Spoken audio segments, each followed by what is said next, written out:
Ethan learned very early that love inside his family always came with conditions.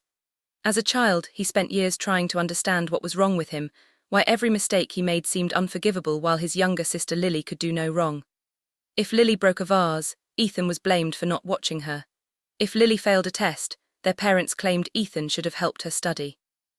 Even when he earned top grades, won school awards, or stayed out of trouble, his achievements were brushed aside as if they were expected and therefore unworthy of praise. At dinner, conversations revolved around Lily's accomplishments, dreams, and problems. Ethan sat quietly, listening as though he were a guest in his own home. He often watched other families at school events, seeing parents cheer proudly for their children, and wondered what it felt like to be wanted. Whenever he tried to talk about his feelings, his father accused him of being dramatic, while his mother insisted he was selfish for wanting attention. Over time, Ethan stopped asking for affection because rejection hurt more than silence. As he entered his teenage years, the imbalance became impossible to ignore. He worked part-time jobs after school to buy things he needed, because his parents always claimed money was tight whenever he asked for help. Yet somehow there was always enough money for Lily's hobbies, vacations, and expensive gifts. Ethan told himself that if he worked harder, achieved more, and became the son they wanted, things would eventually change. But every success only moved the goalposts farther away. When he graduated near the top of his class, his parents skipped the celebration because Lily had a dance recital on the same evening. When he received a scholarship to college, his father simply nodded and asked why he had not received a full scholarship instead. The disappointment never ended. During college, Ethan continued supporting himself while maintaining contact with his family out of hope rather than obligation.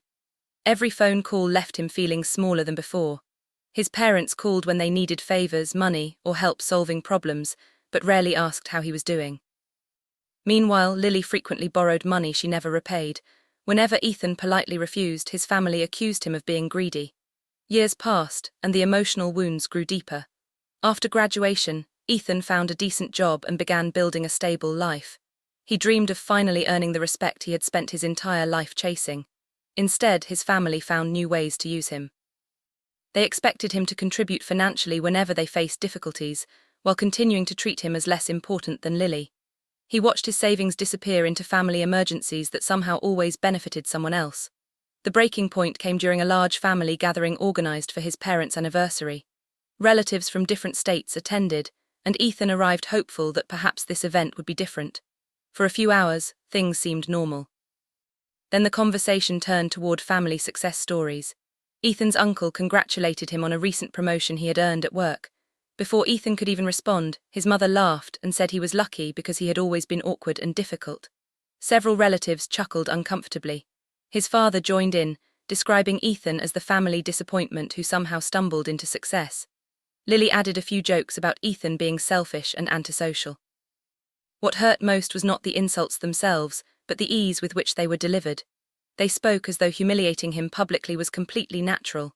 Ethan sat frozen while relatives avoided eye contact. Years of pain, rejection, and disappointment flooded his mind. He realized that nobody at that table saw him as a son, a brother, or even a person deserving respect. He was simply the family scapegoat. When he finally stood up, the room became quiet. His hands trembled, but his voice remained calm. He told them he had spent his entire life trying to earn their love and approval. He told them he was tired of apologizing for existing. For a moment, nobody spoke. Then his father rolled his eyes and accused him of creating drama again. That was the moment something inside Ethan finally broke. Not with anger, but with clarity. He understood that no amount of sacrifice would ever change how they viewed him. He left the gathering without another word. Over the following weeks, Ethan made the hardest decision of his life. He blocked phone numbers, ignored emails, and stopped responding to messages. He moved to another state for a new job opportunity and changed every detail of his life that connected him to his family.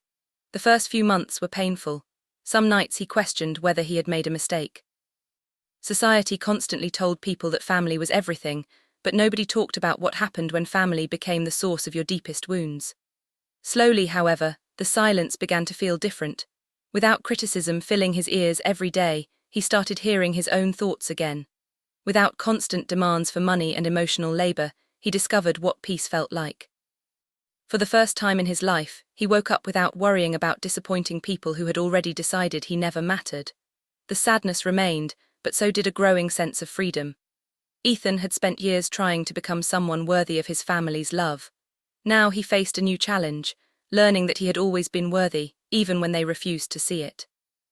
7 years of silence were about to begin, and neither he nor his family could imagine how much everything would change before they ended. The first year after Ethan cut contact with his family was the hardest period of his life. Although he had escaped the constant criticism and emotional manipulation, the wounds they left behind did not disappear overnight. Many evenings were spent alone in his small apartment, wondering if he had done the right thing. He would sometimes reach for his phone out of habit, thinking about calling his mother or checking on his father, only to remember why he had left in the first place. The loneliness was real, but so was the peace. For the first time in his life, no one was telling him he was a disappointment. No one was blaming him for problems he did not create. No one was demanding money, favors, or sacrifices while giving nothing in return. As months turned into years, Ethan slowly began rebuilding himself. He focused on his career, putting the same determination into his work that he had once wasted trying to earn his family's approval. His dedication caught the attention of company leaders, and promotions followed. He worked hard, learned new skills, and eventually left his corporate job to start a consulting business of his own. The risks were frightening. But unlike the fear he had experienced with his family, this fear came with opportunity. There were setbacks and sleepless nights, but each challenge he overcame strengthened his confidence. By the 3rd year, his business was growing steadily. By the 5th year, it was thriving. By the 7th year, Ethan had built a life that the younger version of himself could hardly have imagined.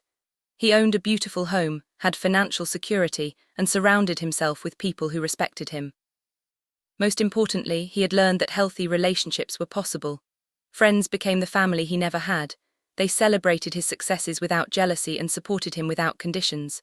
Through them, Ethan discovered what genuine care felt like. Even so, there were moments when old memories resurfaced. Holidays were especially difficult. While others gathered with parents and siblings, Ethan often found himself wondering whether his family ever thought about him. He never wanted to return to the toxic environment he had escaped, but part of him still mourned the family he wished he had. Sometimes he imagined receiving a sincere apology. Other times he imagined hearing nothing ever again. Over the 7 years, the silence from his family remained almost complete. There were a few attempts during the first months after he left, brief emails accusing him of overreacting or demanding that he stop being childish. None of those messages contained accountability or understanding. Eventually, even those stopped. The silence confirmed what Ethan had suspected all along. They were more upset about losing control over him than losing him himself. Accepting that truth had been painful, but it had also helped him move forward. As time passed, thoughts of his family occupied less and less space in his mind. He focused on the present rather than the past.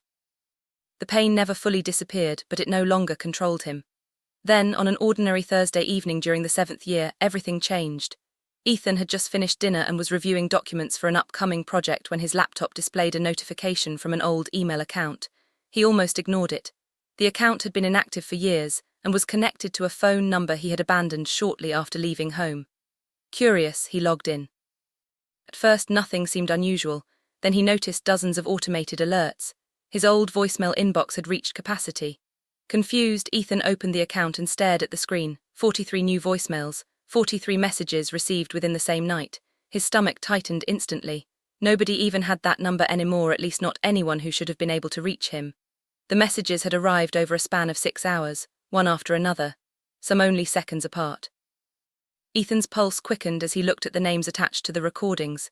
His mother, his father, Lily, an uncle he had not spoken to in nearly a decade, cousins, an aunt, even relatives who had barely acknowledged his existence during childhood. It made no sense. For 7 years they had lived without him. For 7 years there had been no meaningful attempts to reconnect. Now suddenly there were 43 desperate messages waiting for him. His first instinct was to close the laptop and ignore them. Whatever crisis they were facing was no longer his responsibility. He had spent enough years carrying burdens that belonged to other people, yet curiosity lingered. Why now? What could possibly drive every member of his family to contact him on the same night? Ethan hesitated before pressing play on the first voicemail. His mother's voice filled the room. It sounded different from how he remembered. Weaker, trembling. There was no anger in her tone, no criticism, no demands, only desperation. She begged him to call back. She said there were things he needed to know. Before she could explain further, the message ended. Ethan immediately played the second voicemail. This one was from his father. The man who had spent years dismissing his feelings now sounded exhausted and defeated. His father asked for forgiveness before abruptly breaking down and ending the call. Ethan sat frozen. Hearing those words from his father felt almost unreal. The third voicemail came from Lily, the sister who had always been protected, defended, and favored. Her voice shook with panic as she begged Ethan to listen to all the messages before making a decision. She claimed the family had made terrible mistakes and that everything had fallen apart. Message after message revealed the same pattern. Fear, regret, urgency. Nobody demanded anything. Nobody blamed him. Instead, they sounded like people trapped beneath the weight of consequences they could no longer escape. As the hours passed, Ethan listened carefully. Some relatives apologized for standing by while he was mistreated. Others admitted they had believed lies about him for years. Several messages hinted at a shocking truth that had recently come to light, though none explained the full story. Again and again, they urged him to keep listening. They insisted he deserved answers. By midnight, Ethan had only reached the 20th voicemail, yet his emotions were already in turmoil. The family he remembered had never admitted fault. They had never apologized. They had never acknowledged his pain. Now their voices were filled with remorse. Something significant had happened, something powerful enough to shatter 7 years of silence in a single night. Ethan leaned back in his chair and stared at the remaining 23 messages waiting to be heard. Outside, the world was quiet, but inside his mind, memories long buried had begun to awaken. For 7 years, he had built a life free from the chaos of his family. He believed that chapter of his story had ended forever. As he prepared to play the next voicemail, he realized he had been wrong. The past had finally come looking for him, and what he was about to learn would change everything he thought he knew about the people who had hurt him the most. Ethan barely slept that night. After listening to more than 20 voicemails, he sat alone in the darkness, trying to understand why the people who had ignored his pain for years suddenly sounded so broken. Early the next morning, he made coffee and returned to his laptop. 23 messages remained. He took a deep breath and pressed play. The next voicemail came from his aunt, a woman who had rarely spoken up during family conflicts. Through tears, she admitted that the entire family owed him an apology. She confessed that for years they had accepted stories about Ethan without ever hearing his side. They believed he was selfish, cold, and ungrateful because that was what they had been told repeatedly. Hearing those words made Ethan's chest tighten. He had spent most of his life being judged by people who never bothered to know the truth. As he continued listening, a disturbing picture slowly emerged. Several relatives revealed that after Ethan left, Lily became the center of everyone's attention. Their parents relied on her version of events for everything. Whenever problems arose, she always had an explanation and usually someone else to blame. Since Ethan was no longer around to defend himself, she often blamed him. Missing money, family arguments, broken relationships, and even failed business deals somehow became Ethan's fault, despite the fact that he had not spoken to any of them in years. Most relatives accepted her stories without question because they had been conditioned to see Ethan as the family problem. But eventually, the lies became too large to hide. One voicemail from Ethan's uncle revealed that a relative had discovered financial records showing money missing from several family accounts. At first, everyone suspected an outsider. Then more evidence appeared. Bank transfers, fake explanations, hidden debts, and forged signatures all pointed toward Lily. What began as a small investigation uncovered years of deception. She had secretly borrowed and taken money from relatives while creating elaborate stories to cover her actions. In some cases, she used emotional manipulation. In others, she simply lied. The amount involved shocked the entire family. The daughter they had trusted without question had been betraying them for years. Ethan listened in silence as voicemail after voicemail described the fallout. Family relationships collapsed almost overnight. Relatives who had once defended Lily now felt humiliated and betrayed. His parents were devastated. They had spent years praising her while criticizing Ethan. Now they were forced to confront a painful reality. The son they had treated like a disappointment had been honest all along, while the daughter they constantly protected had deceived them. Then came the voicemail that affected Ethan more than any other. It was from his grandmother's attorney. The calm voice explained that before her passing nearly a year earlier, Ethan's grandmother had left behind a personal letter addressed only to him. She had also left specific instructions that the letter be delivered if the family ever acknowledged the truth about how Ethan had been treated. Ethan felt his eyes sting with tears. His grandmother had been the only person in his childhood who truly saw him. She was the only one who celebrated his achievements, listened to his worries, and reminded him that his worth did not depend on anyone's approval. According to the attorney, she had known for years that Ethan was being unfairly blamed and excluded. The final voicemail contained a recording of his mother's voice. Unlike the earlier messages, this one was calm. She admitted that she had failed him as a mother. She confessed that she chose convenience over fairness and allowed Lily's behavior because it was easier than facing uncomfortable truths. She said they had spent 7 years believing Ethan would eventually come back and apologize. Instead, life had forced them to confront their own mistakes. Through quiet sobs, she told him something he had waited his entire childhood to hear. "You were never the problem, Ethan, we were." When the message ended, Ethan sat motionless. For years he had dreamed about hearing those words. Yet now that they had finally arrived, they did not erase the pain. They could not return the birthdays, holidays, opportunities, and memories he had lost. Still, they gave him something he had never received before: the truth. As the last voicemail finished playing, Ethan realized that the family who had once made him feel worthless was finally facing the consequences of their choices. The truth had shattered the lies that protected them for years, and for the first time since leaving home, Ethan found himself wondering whether it was time to return and face the past one final time. For several days after listening to the final voicemail, Ethan wrestled with a decision he never expected to face. Part of him wanted to ignore every message and continue living the peaceful life he had built. Another part felt drawn toward the answers waiting back home, especially the letter his grandmother had left behind. After a week of reflection, he finally booked a flight. As the plane descended toward the city he had not seen in 7 years, old memories flooded his mind. The streets, neighborhoods, and landmarks looked familiar, yet he felt like a stranger returning to a place that belonged to someone else. The frightened young man who had left was gone. In his place stood someone stronger, wiser, and no longer desperate for approval. When Ethan arrived at the family home, several cars were already parked outside. News of his return had spread quickly. The moment he stepped through the front door, the room fell silent. His parents, sister, aunts, uncles, and cousins stood waiting. Years ago, such attention would have made him nervous. Now he simply felt calm. He looked around and saw faces marked by regret, exhaustion, and shame. Nobody appeared angry. Nobody looked superior.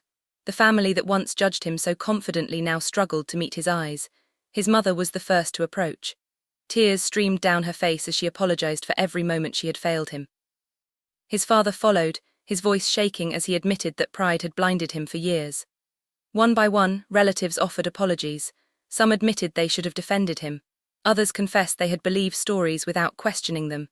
Even Lily stepped forward. She looked nothing like the confident golden child Ethan remembered. Her voice cracked as she accepted responsibility for the lies and manipulation that had damaged so many lives. She asked for forgiveness but admitted she did not deserve it. Ethan listened quietly. He did not interrupt, argue, or seek revenge.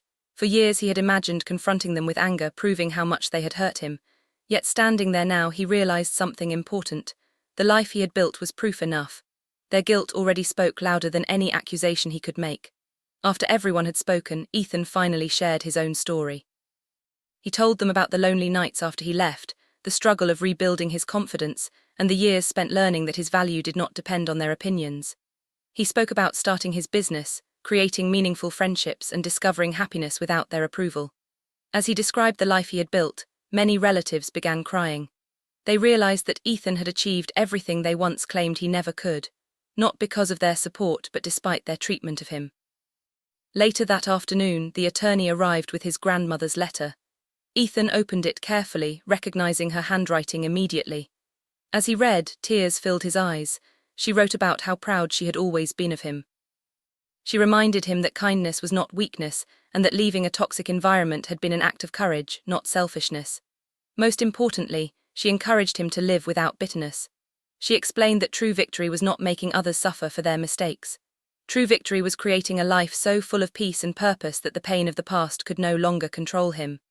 By the time he finished reading, the room was completely silent.